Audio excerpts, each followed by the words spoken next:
So mapunta tayo sa inyo.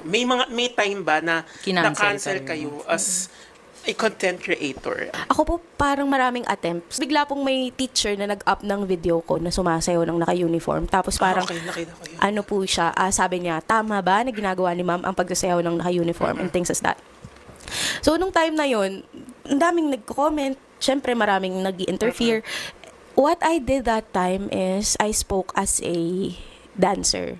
Kasi parang meron po silang stereotyping na kapag medyo dance hall yung type ng dance, ang sa kanila nag-aano ka, nang-aakit ka. Yeah. In which case is a really masama po siya sa part ng mga dancers. Kasi we only dance for passion. Yes. We dance to express ourselves. Hindi kami sumasayaw para kumuha ng kahit na sino para magalaw kami and things like that.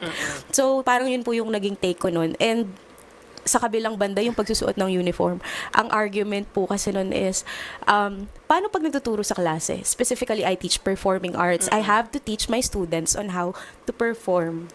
Sabi kong ganun. Paano ko sila encourage kung ako mismo na teacher, hindi ko kayang gawin yung tinuturo ko. Yeah. So, at the same time, hindi naman po siya umani ng hate nung nagsikat, yung nag-boom po kami ng naka-uniform.